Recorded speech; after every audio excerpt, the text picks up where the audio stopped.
Round 18 team, Warriors back home at Mount Smart up against the Bunnies on the back of 3 really strong wins. Bunnies not playing overly well in recent times. This is a chance for us to put the foot down. Let's see how it can play out.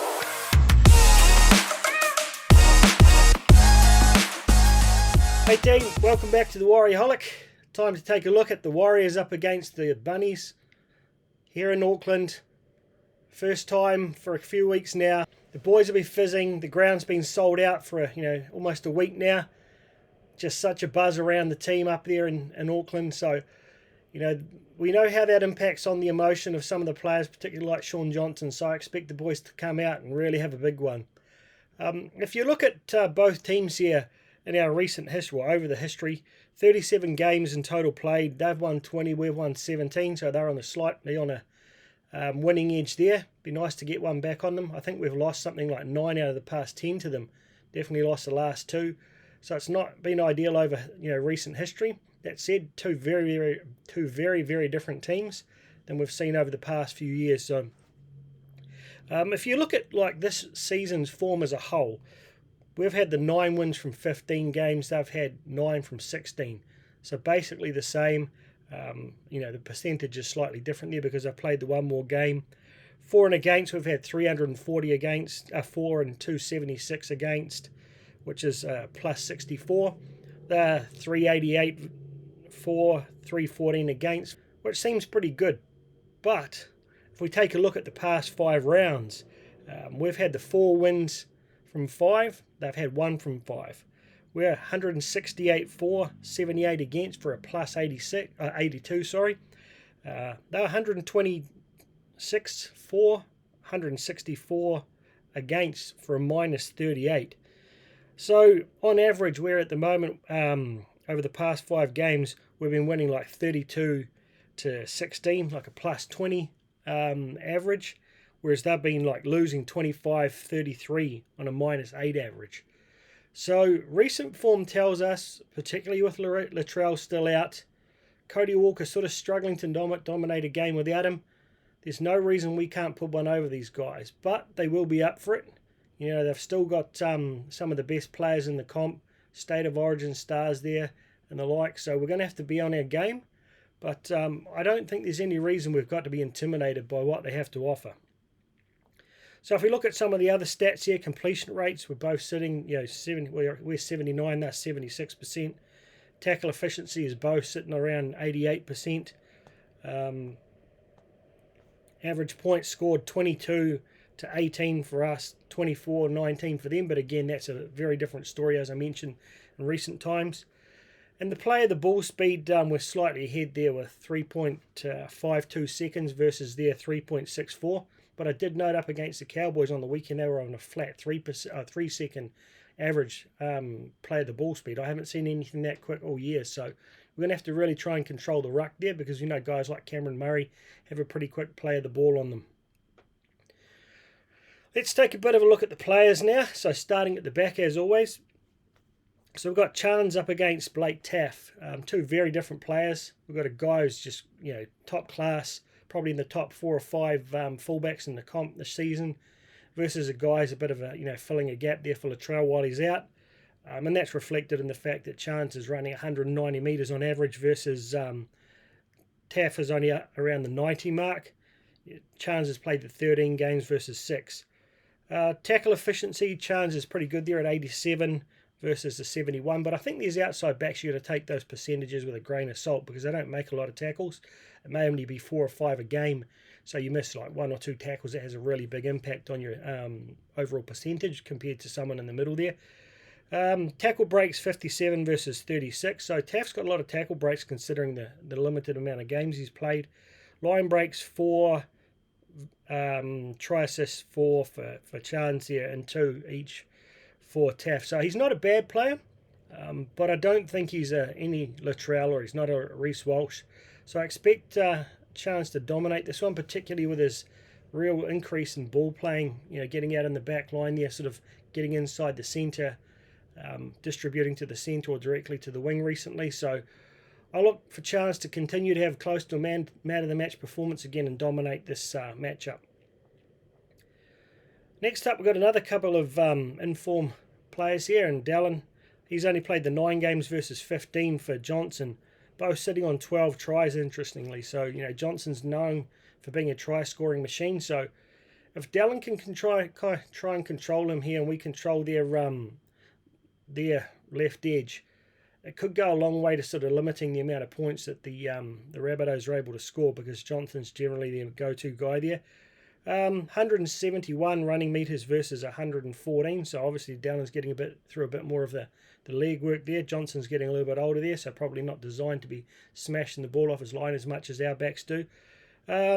Tackle breaks 35 versus 37, much of a muchness. Line breaks 13 versus 23, but that could be a reflection on the number of games. So overall, it's a pretty even matchup, but given recent form coming off the back 4 tries there last weekend, I expect Dallin to have another big one. Be on the back of some of those, CNK and Berry little soft touches. See him in the corner there for another double up at Mount Smart there. Next up, we've got Montoya versus Kenner. This is an interesting matchup that I've kind of mentioned a couple of times. I feel like Montoya is slightly flatter than he has been, or was earlier on in the season, but he's still sitting up there at 155 run meters per game. Kenner on 134. But Montoya's played 15 games this season, where Kenner's only, he's that bit part winger, only played 3. Watching him play the Cowboys there, he seems a little bit flat-footed to me. He's not the fastest winger. He got burned on the outside a couple of times. He just stood there and watched a bomb bounce, didn't even get off the ground to try and compete, and letting in a try there. So, he's solid enough, but I expect Monty to be able to dominate him here. He's not a huge, intimidating guy by any sense of the imagination. As I said, he's not that fast. So, let's see Monty play himself into a bit of form against him. I'd like to see him get another couple of tries here. Rightio, Rocco Berry up against Tass. So, there's still a lot of mixed sentiment around Rocco. People are sort of expecting him to be, maybe a higher work rate, and they talk about his defence, but as we see there, it's 91%. He only missed 2 tackles last weekend, and there, 4 or 5 guys who missed 3. So he's by no means the worst culprit in there, but he got done at one point there where he ran up out of the line and got stepped. So just getting that timing right and knowing when to come up out of the line. But I do rate his, like I've said many times, his legs tackle. When he does get beaten on the outside, he can generally turn. He's got the speed to catch them and put them down. I put together a bit of a montage to put up on TikTok there, because you tend to get the videos blocked when you put NRL content up on YouTube and Instagram. So I did a little bit of a montage with some slowdowns of some of the tries that Berry set up, or the one he scored, just showing the little subtleties that he's been, that he demonstrates. For me, the real fundamentals, just turning in like before the ball comes to him to straighten it up so he doesn't drift across, run Dallin out of room. The try that he scored, if you watch, he's a good 10, 15 metres inside Dallin. When Dallin gets the ball and he manages to get right around into 2 or 3 metres out onto the outside of him to be there to score that try. Those little efforts are what I really want to see, and that's similar to what we saw from Leotawa the other week. Just the young guys ready to put in that little bit of extra effort when the ball's loose and so forth. So, like I said, I rate him. I think he's got a lot of potential. He's got a lot of sort of footy smarts about him, but we just need a bit of an increased work rate there, because 70 metres on average a game is not enough up against, their biggest meter eater there in 158, or particularly out of their backs. Tass is a quality centre. He's a first choice player there every week. A lot of variety in his game. He's a very solid guy and he's pretty quick. So it's going to be a handful for Berry to contain him, but I rate his ability to do it. So I think this is going to be a great sort of tester for him, and maybe hopefully silence a few critics. This one will be interesting as well. Adam Pompey up against, one of their top X-Factor players here in Campbell Graham, that many thought should have been playing State of Origin, and probably would have if he didn't have that sternum injury. He was a try-scoring machine earlier on in the season, rock solid in defence, but I don't know whether the sternum injury has impacted on him, but he hasn't quite been at his absolute best. He did have a bit of a night out there against the Dragons 2 weeks ago, but we saw how easy that was to do, but he did struggle a little bit more against the Cowboys. Pompey's managed to stand up pretty well against some of the better quality centres in the game. I think he got better of Val Holmes in both games. Jesse Ramian, he got one over. So I don't think he'll be intimidated in this in this matchup. They're both very similarly sized. Pompey's are probably a little bit thicker physically, not necessarily mentally, but who knows. Whereas Graham's a little bit leaner and he's probably got a little bit more pace. So that's something Pompey's going to have to be careful of, is that, you know, Graham has got that pace to get on his outside, and we all know he's a little bit slow to turn there. But likewise, you know, Pompey's got that little late step, and he's got the good hands that if he can get around him. We saw on the weekend there that the Cowboys managed to put a couple of tries through that edge as well. So pretty even matchup for me. I'm probably going to give the slight edge here to Graham, just, you know, on the overall year's performance. And you know, I feel like Pompey's plateaued a little bit, so I hope this is a chance he can sort of take it up a little notch for us and start progressing again. Metcalf versus Cody Walker. You know, it seems I say this every week. It's the old bull versus the young bull. You know, Metcalf coming in for his 4th game now, starting to get more comfortable, improving every week, popping up in different places, you know, being more confident with the ball in his hands. Against Cody Walker, is probably one of the more wily, you know, professional craftsman type 5/8s in the game. You know, a late blossomer there, but you know, he's very quick. He's great with an offload. Once he gets to be in his bonnet, he can be a guy who sort of just dominates the whole game. So it'll be a tough matchup, you know, for Metcalf to have a similar impact. Now, I'll look for our forwards to really try and rile up Cody, and hopefully, you know, when he does lose his rag, like we saw a couple of weeks ago, that it may put him off his game. But, you know, we're really going to have to be tight on Cody. Watch that footwork and tie that ball up with those late offloads for a guy his size. You know, him and Munster are two, you know, masters at it. So, you know, if our edges can tie him up, put a few hits on him, sort of make him not want to run so much, you know, it will go a long way for us to win the game. If we can let Cody get his head up and start dominating things, we could have a real struggle there. So, yeah, I'm probably going to give the edge to Cody there, just purely on the experience. But, you know, again, I'm looking for Metcalf to step up and show us a little bit more that we haven't seen from him. You know, every week we've seen the progression. So what's the next, you know, progression he's going to show us? I'm curious to see. Then we've got SJ up against Ilias. You know, clearly I believe that SJ's in the form of his life. I've said it, you know, quite a lot recently. Ilias is a solid guy. He's really started to mature with the game time he's been getting this season and over the past couple of years. But he's not in SJ's class yet. You know, he's still a young developer. He does some good things, but, you know, he missed a couple of key tackles there last weekend that resulted in tries and, you know, throwing arms out. That we haven't seen that from SJ all season. He's putting his body in front there, leading the way on defense. You know, they're both pretty crafty. What do you got there? Kicking meters. So you'll see that they split the meters quite a lot there between Cody and Ilias. So they're both around sort of 250 to 300 mark, whereas SJ's dominating our kicking. Tackle efficiency, they're both pretty solid. I mean, SJ was up in the 96s. He's just had a couple of misses that have dropped him down there, but you know, there's nothing wrong with his defense this season. Try assists 16 for SJ versus 6. That's a big tick in his favour. Line break assists 13 versus 7.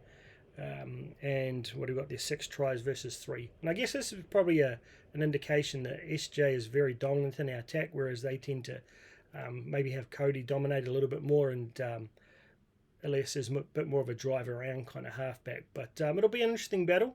They're both quite wily. They're both, you know, quick.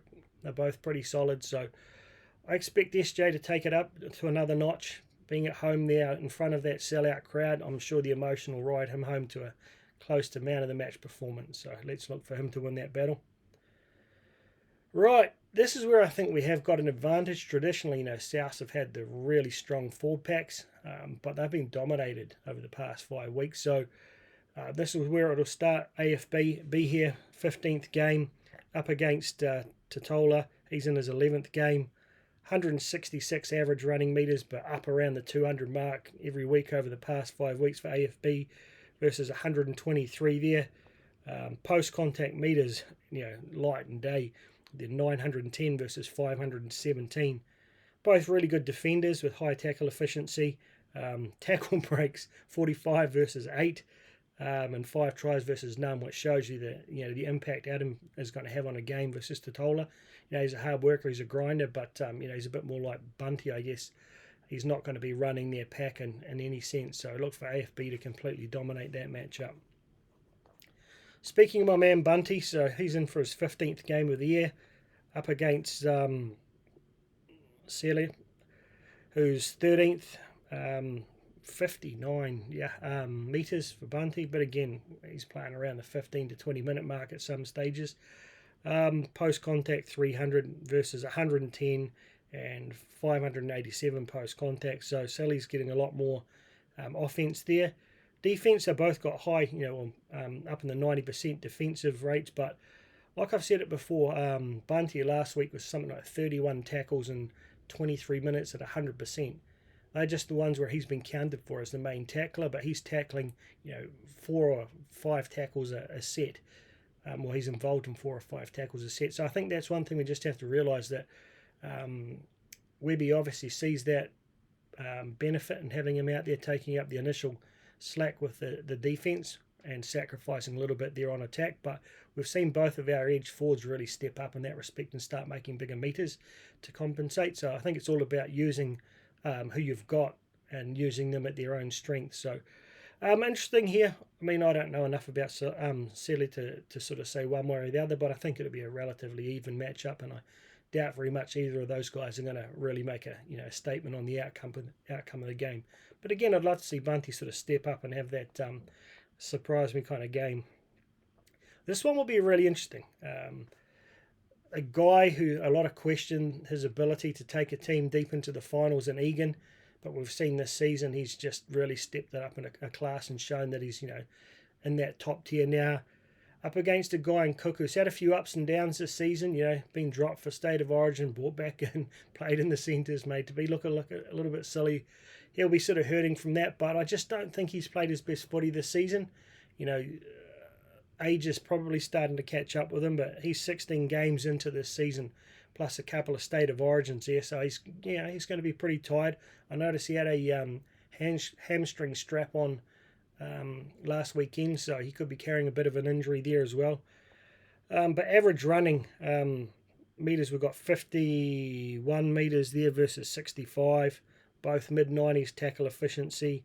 Try assist 5 for Cook and just the 1 there for Egan. Line break assist 4 versus 4, 2 tries versus 5. So very similar. Expect to see Cook try and sort of get on the back of those fast play of the balls and make some quick breaks, which we are a little bit susceptible at times when we go to sleep around the ruck.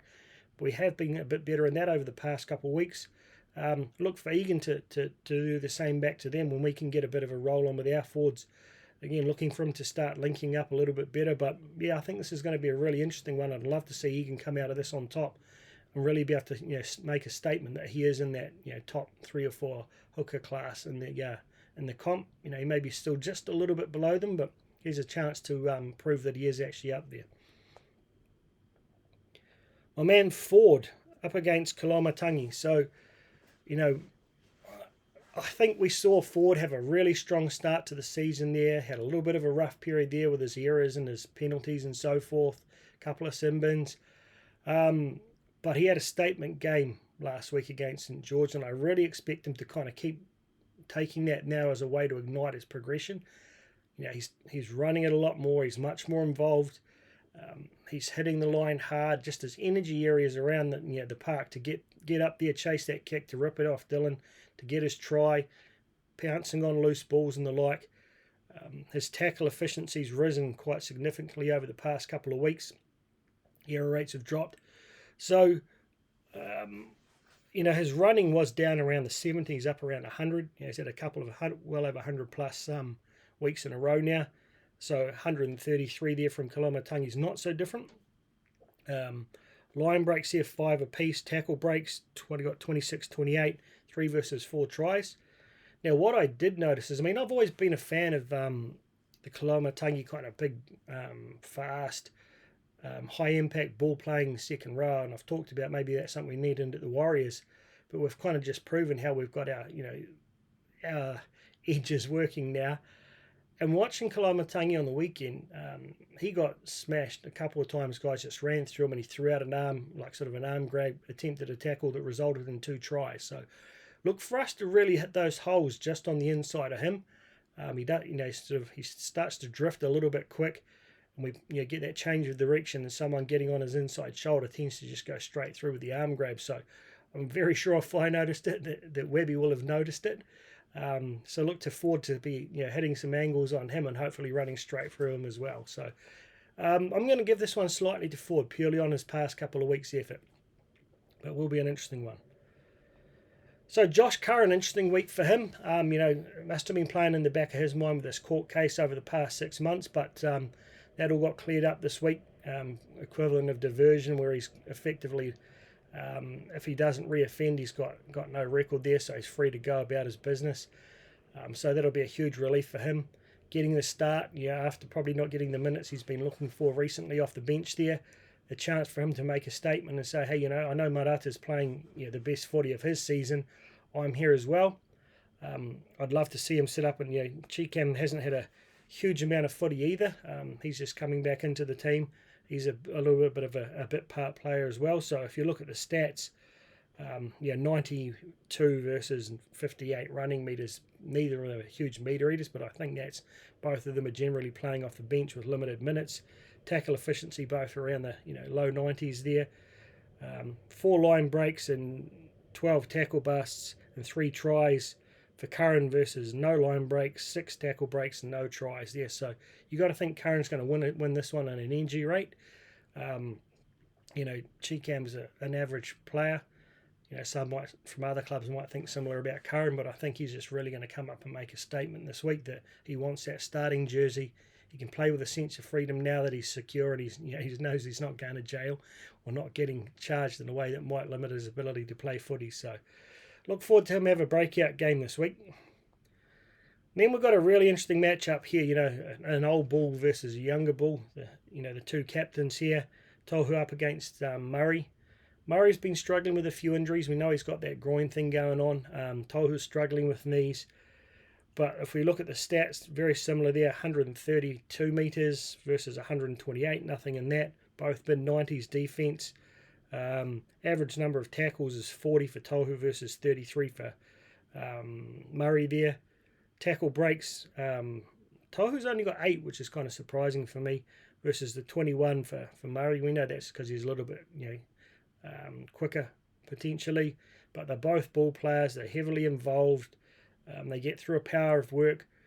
If Tohu can win this battle here, again, I think that's one of those real indicators as to whether we'll win the game or not. I doubt very much whether Murray's going to really get one up and over him, and it just doesn't happen with Tohu. Tohu has bad games, so close to his good games. So really curious to see how these two go. I like the fact, as I said, that Tohu's not getting as much ball going through his hands. As first receiver now, we're getting AFB involved there a little bit more. We're going directly out to our playmakers. With Barnett back now, with Walker back, we'll expect Tohu to see a bit more time at prop this week. So take him out of that heavy involvement there. I think he'll flourish from it yet again. So I'm going to give it slightly to Tohu, just purely on the consistency. And Cam Murray has sort of struggled a little bit in recent times. So here's hoping he'll continue to do so. So now if we compare the benches, two very different benches. What do we got there? We've got Bailey Surinam, who's pretty much anywhere and anything. Got Dylan Walker, high energy, can play pretty much anywhere. Mitch Barnett, pretty much anywhere in the middle, can go to an edge if necessary. A real intimidator, has a massive impact when he comes onto the field. Tom Alley, the energy in the last sort of maybe 15 minutes there, heading towards the end of the game for AFB for that one last break, or Tohu potentially. Another high energy player versus over there they've got Havili, Mitchell, Mola and Burgess. So you've got a very large guy who plays hooker but also plays in the middle. And then you've got 3 props, and quite big ones at that. So they may look to, try and use their size, but I think we're going to get these guys on fitness. I don't think we've been, struggled to contain any packs, no matter how big they are this year. Probably at Nelson's maybe the only guy we've struggled with, and none of those guys are his size. I know Burgess is a good 120 kgs, but he's no Nelson. So I think we're going to play that fast, direct form of footy, make their middles tackle all day, and try and tire them out, because we've seen they've struggled in the back end of games. They've struggled with their starts recently as well. So Interesting call to go for 3 such big guys there. Shaq, I very much doubt whether he'd be at an NRL club if it wasn't for Latrell being his brother and probably putting a condition in him to be there. It seems like a lovely guy, but he's by no means a genuine starting or first grade prop for me.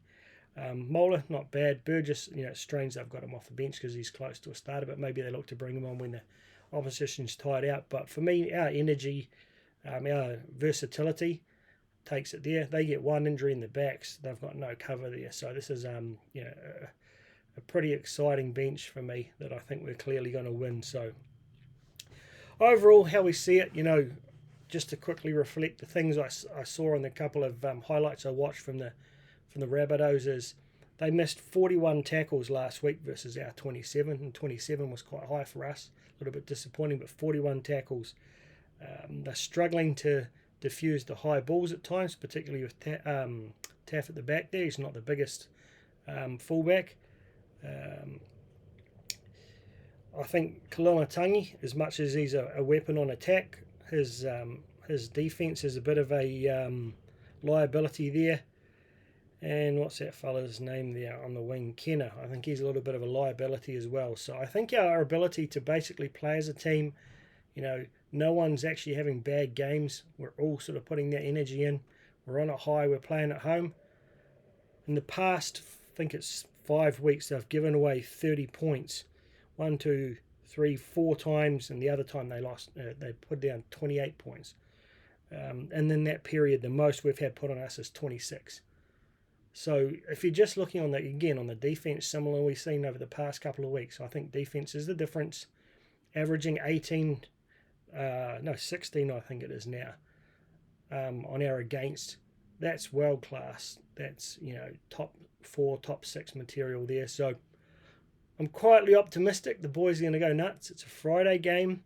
Nothing better than a win on a Friday. It's going to be an earlier start than last week, so everyone will be able to rock on through the night on the back of a big one and enjoy the weekend. So I'm going to say Warriors by something like 36-16 for me again. Another 20-point win because I just think our defence is going to be a level above, and that sold-out crowd in Auckland there. Get behind them, people. I know there's a few people going up there. Wires up. I know he's going to be there. Very envious. I was meant to be there but can't fly out from Japan until Saturday, so I'll be watching from over here before I head home. So enjoy it, people.